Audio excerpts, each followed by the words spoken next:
Selamat datang di pertemuan kedua keamanan sistem informasi. Topik yang akan kita bahas hari ini adalah tentang context of the organization. Maka ada 4 nih materi yang akan kita capai hari ini. Yang pertama, memahami organisasi beserta konteksnya. Yang kedua, memahami kebutuhan dan harapan pihak terkait.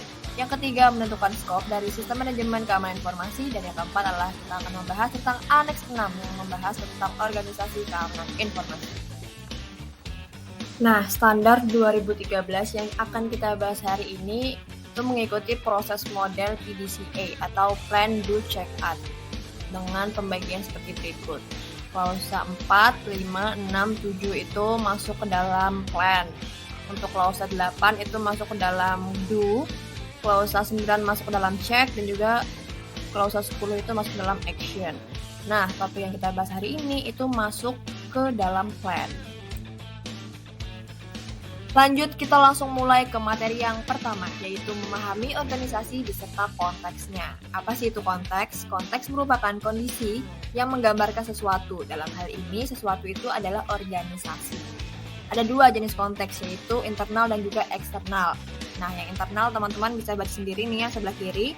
Ada struktur organisasi, tujuan, kebijakan serta strategi, ada kemampuan, ada sistem informasi, ada hubungan dan persepsi, ada kultur organisasi, standar yang diadopsi, dan juga ada identifikasi interface antar proses atau sistem.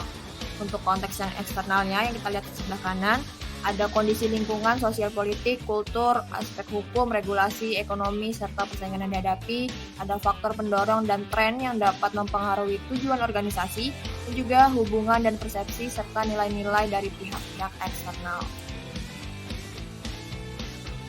Nah, untuk memahami konteks organisasi yang tadi, maka organisasi harus bisa menentukan faktor atau permasalahan baik internal atau eksternal yang relevan, serta yang dapat mempengaruhi dalam mencapai tujuan SMKI yang diharapkan.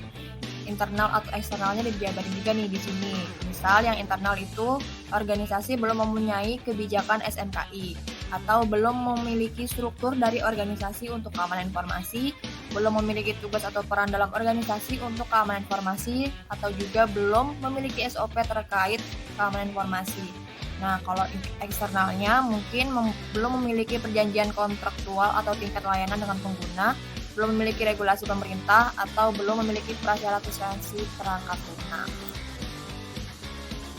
Untuk memahami sebuah organisasi, maka kita harus memahami juga konteks-konteks yang ada di dalam organisasi tersebut. Nah, apa aja sih? Yang pertama ada tata kelola, yang kedua ada struktur organisasinya, yang ketiga ada kebijakan dan objektifnya, selanjutnya ada sumber daya dan pengetahuan, selanjutnya ada alur informasi, lalu ada hubungan dengan stakeholder-nya, ada kultur organisasinya, ada standar dari organisasi, dan juga ada hubungan kontraktual yang ada di dalam organisasi tersebut. Lanjut, yang kedua adalah memahami kebutuhan dan ekspektasi pihak terkait atau interested parties. Kita mulai dari pengertiannya terlebih dahulu. Pihak terkait adalah pihak yang kehadirannya berdampak pada organisasi maupun dampak dari adanya organisasi. Jadi pihak terkait ini sebagai penentu sebuah organisasi, namun bisa juga menjadi pihak yang terkena dampak atau yang membuat dampak dari organisasi. Maka pihak terkait harus diidentifikasi dan dipahami, serta ditanggapi kebutuhan dan ekspektasinya tentang keamanan informasi. Contohnya adalah karyawan. Karyawan ini biasanya erat dengan informasi pribadi klien atau karyawan yang lainnya. Dampaknya bisa terjadi kebocoran data karyawan atau klien. Maka karyawan harus diberi pelatihan terkait keamanan informasi yang memadai. Selanjutnya klausal 4.3 yaitu menentukan skop dari SMKI. Selain harus mengadopsi sebuah sistem manajemen keamanan informasi, organisasi juga harus menentukan ruang lingkup atau skop berlakunya SMKI untuk mengetahui batasan-batasan mana yang harus dilewati oleh sistem manajemen keamanan informasi. Untuk menentukan ruang lingkup atau skop organisasi, maka perlu adanya pertimbangan. Yang pertama, kondisi yang dihadapi baik internal atau eksternal dari klausal 4.1. Yang kedua, mempertimbangkan prasyarat dari pihak terkait, lihat kembali di klausal 4.2. Yang ketiga, mempertimbangkan proses bisnis yang dilakukan pihak internal atau eksternal organisasi. Dan yang terakhir, mempertimbangkan pernyataan bahwa skop SMKI harus terus terdokumentasi. Lanjut ke materi yang terakhir untuk hari ini, yaitu klausal 4.4, Sistem Manajemen Keamanan Informasi. Organisasi harus membangun, mengimplementasikan, memelihara, dan meningkatkan SMKI sesuai prasyarat dari Standar ISO 27001 tahun 2013. Kita masuk ke Aneks 6, yaitu Organisasi Keamanan Informasi. Kita mulai dari Aneks 6.1 dulu. Membahas organisasi internal dengan tujuan menetapkan kerangka manajemen untuk memulai dan mengendalikan implementasi dan operasi keamanan informasi dalam organisasi. Adapun 5 poin yang akan dibahas dalam Aneks 6.1 ini. Yang pertama, ada Aneks 6.1.1 yaitu peran dan tanggung jawab keamanan informasi. Semua tanggung jawab keamanan informasi harus ditentukan dan dialokasikan. Jadi semua pihak mempunyai tanggung jawab masing-masing untuk keamanan informasi. Yang kedua ada Aneks 6.1.2 yaitu pemisahan tugas.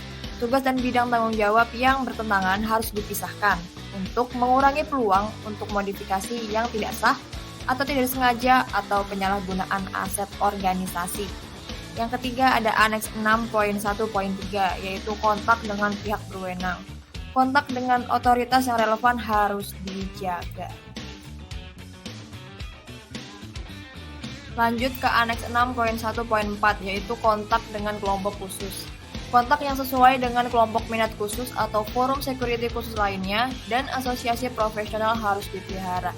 Jadi organisasi itu perlu banget memiliki kontak dengan organisasi profesional yang memiliki keahlian di bidang keamanan informasi gitu atau bergabung di asosiasi yang profesional. Lalu ada Aneks 6.1.5 yaitu keamanan informasi dalam manajemen proyek.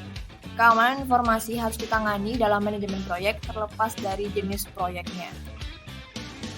Di sini kita bisa lihat ilustrasi dari Aneks 6.1.1 yaitu peran dan tanggung jawab informasi. Di paling atas ada top manajemen SMKI, lalu di bawahnya itu ada koordinator SMKI yang membawahi koordinator-koordinator di bawahnya yaitu koordinator unit kerja SMKI, koordinator manajemen risiko SMKI, koordinator pengelolaan keamanan fisik dan juga koordinator pengelolaan akses. Nah di bawahnya koordinator itu tentu aja ada personil-personil dari organisasi tersebut. Jadi peran dan tanggung jawab ini benar-benar udah dialokasikan dan dibagi dengan adil dan semua memiliki tugas dan tanggung jawabnya masing-masing. Kita lanjut ke Aneks 6.1.2 yaitu pemisahan tugas. Nah, pemisahan tugas tadi kan berguna untuk memisahkan tugas dan bidang yang bertentangan untuk mengurangi penyalahgunaan aset organisasi. Nah, di sini ada tabel dengan contoh pembagiannya ada 3 aktor yaitu programmer, administrator server production dan juga manajer IT dengan 4 tugas atau tanggung jawab yang ada di sebelah kiri. Kita lihat yang pertama dulu ada akses ke source code. Nah, di sini yang berperan itu cuma programmer. Jadi, administrator server production dan manajer IT tidak boleh diberikan akses ke source code tersebut.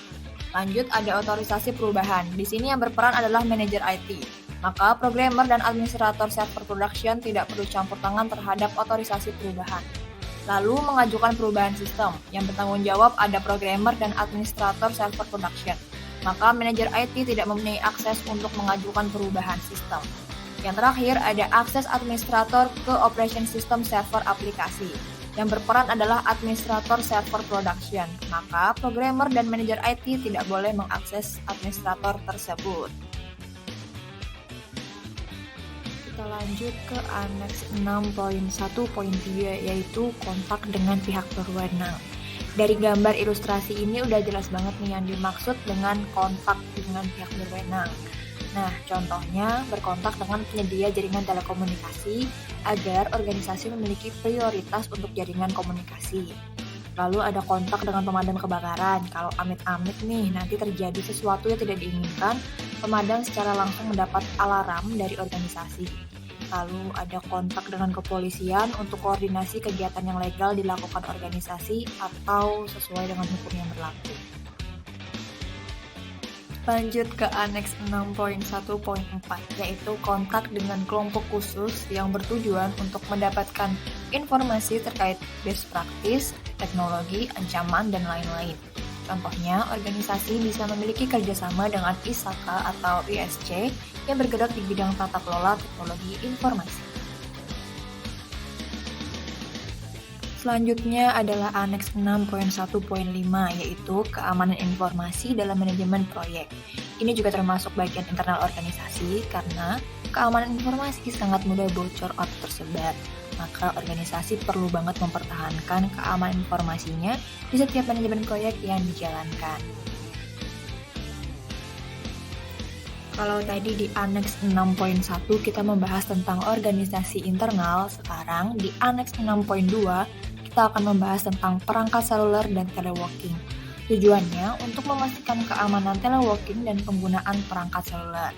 Ada 2 poin yang akan kita bahas. Yang pertama adalah kebijakan perangkat seluler. Berisikan kebijakan dan langkah-langkah keamanan pendukung harus diadopsi untuk mengelola resiko pada penggunaan perangkat seluler. Yang kedua ada teleworking, yaitu kebijakan dan langkah-langkah sekuritas pendukung harus dilaksanakan untuk melindungi informasi yang diakses, diproses, atau disimpan di situs-situs teleworking. Apalagi sekarang zamannya WFH kan nih, jadi penting banget untuk memastikan keamanan kita selama kita tuh bekerja dari rumah aja. Gitu. Sekarang kita lihat ilustrasi untuk Aneks 6.2.1 untuk kebijakan perangkat seluler. Nah, organisasi menggunakan cloud untuk menyimpan informasi atau data agar dapat diakses melalui perangkat seluler. Biasanya ini terbatas bisa digunakan di area perusahaan saja. Jadi kalau di luar kantor kita nggak bisa nih yang namanya mengakses informasi dari perusahaan tersebut. Lanjut untuk Aneks 6.2.2 yaitu teleworking. Ini relate banget untuk kondisi sekarang yaitu WFH. Ilustrasi ini menjelaskan bahwa organisasi menyediakan cloud yang dapat diakses di luar kantor, bisa di rumah atau di kafe, menggunakan perangkat seluler. Nah, ada yang bisa nambahin nggak nih perbedaan dari 2 ilustrasi di atas? Lumayan loh buat nambah poin, kalau ada langsung angkat tangan ya.